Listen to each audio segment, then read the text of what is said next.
everyone, welcome to another Rick's Picks. Today I'm going to be doing my review of the Gargoyles figure, Angela. So what I'm going to do is I'm going to take a look at her in packaging, then I'm going to take a look at the figure and her accessories, and then I'm going to give you my thoughts on her. And just remember, if you do like this video, go ahead and hit that thumbs up and subscribe. They're small clicks for you, but really help this channel grow. So without any further ado, let's get to the review. Alright, so here she is in packaging. I love the packaging for her.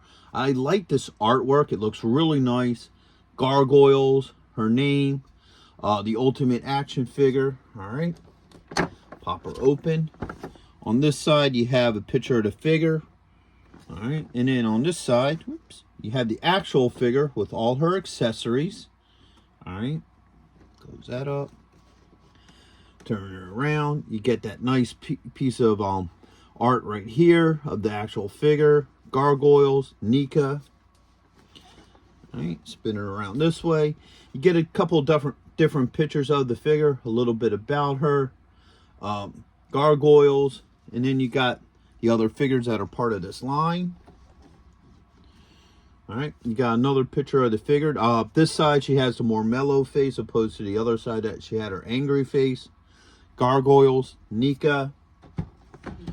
Spinning around to the top, got the Gargoyles logo, her name, age restrictions, and choking hazard. And then the bottom, you got a little bit of legal on your SKU. So, with all that being said, let's open her up and see what she's about. Alright, so here she is out of packaging. One of the things I always liked about these Gargoyle figures is the way how the feet and the tail are designed. They could practically stand on their own. You know, some of them, I mean, they do come with the peg holes in her feet, so if you really need a stand, it's there. But for the most part, you don't. I think she's a really nice looking figure, very well detailed. So let's give her the rotation. All right. Spin her tail back around. All right. So she does have a couple points of articulation. So her head is on a ball joint. She has a shoulder joint with a swivel, elbow joints, and a wrist joint. All right, put those arms up. She has an upper body swivel right here underneath the breast. I think she also has a lower body. No, she doesn't. She only has the upper one. All right, so she only has an upper one. Usually most figures have a lower one here too, but she doesn't. All right, she has a thigh joint, a knee joint, an ankle joint, and she also has a toe joint. All right. Now, another neat thing about her that I like, and it's the same thing with the Mona, is that they give them real earrings. So she has, if you look up close, she has real metal earrings, which is really nice. The same with her bracelet. It's like a real metal bracelet. So I like little details like that. I like when they add little details like that. I think that's really cool. So let's start looking through some of her accessories. So obviously she comes with her wings. So you got one, and you have two. All right. She comes with a baby version of herself. All right. This one has a couple points of articulation too. So the head does move. You got a shoulder joint, and you do have a little thigh joint, and the wings move. Okay. So that's a cute little fella. And also her tail moves. Alright. Speaking about tail movements, that's a one point of articulation I forgot to show. Her tail does move and it is bendy. So you can also do that with the tail. Alright. Like I said, the tail is nice because it helps balance the figure. So I always like that about that. Now, just like the other figures, she has the angry face. Okay. She comes with her egg that opens up.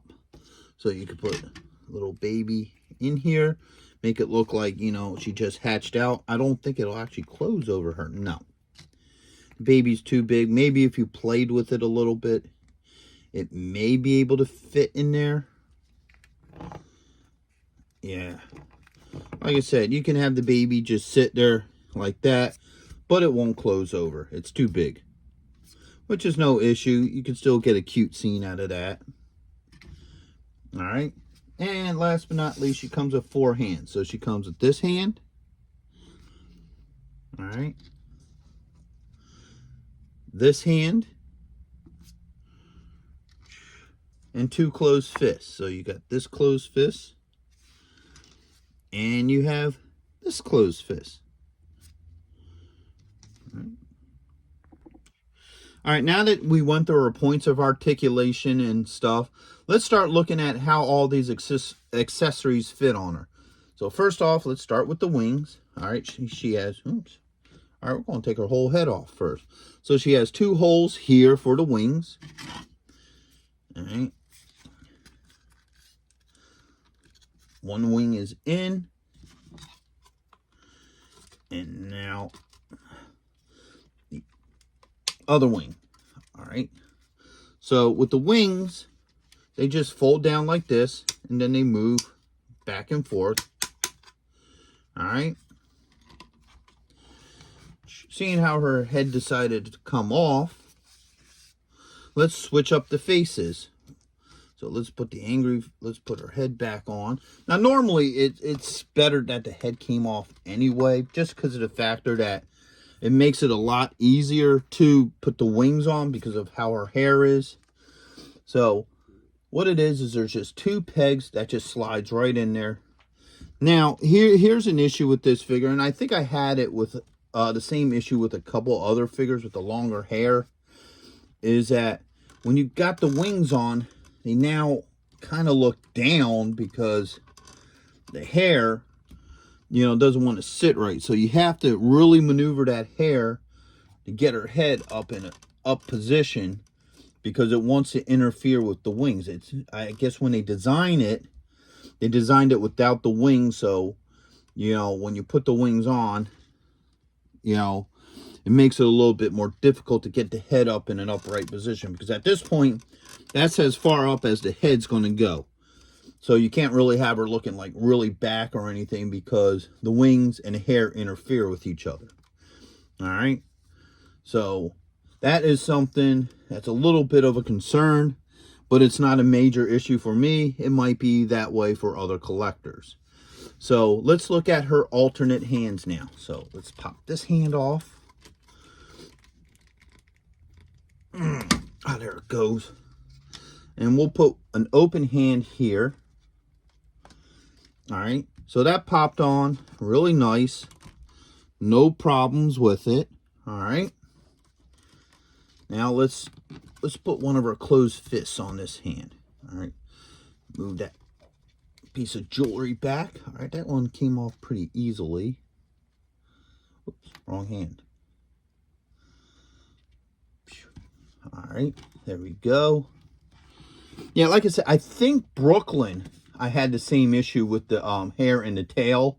I'm sorry, the hair and the wings, to where his hair, the wings messed with that a little bit. So he was also in constantly looking down when his wings were on. So I think he was another one that had that issue. But other than that, overall, it's a beautiful looking figure. I love the way she looks. You know, it's definitely, you know, a worthwhile figure and collectible. So if you like the Gargoyle line, she would definitely go really well with it. So with that being said, I hope you did like this review. If you did, go ahead and hit that thumbs up, share, and subscribe. They're small clicks for you, but it really help this channel grow. So until the next one, late.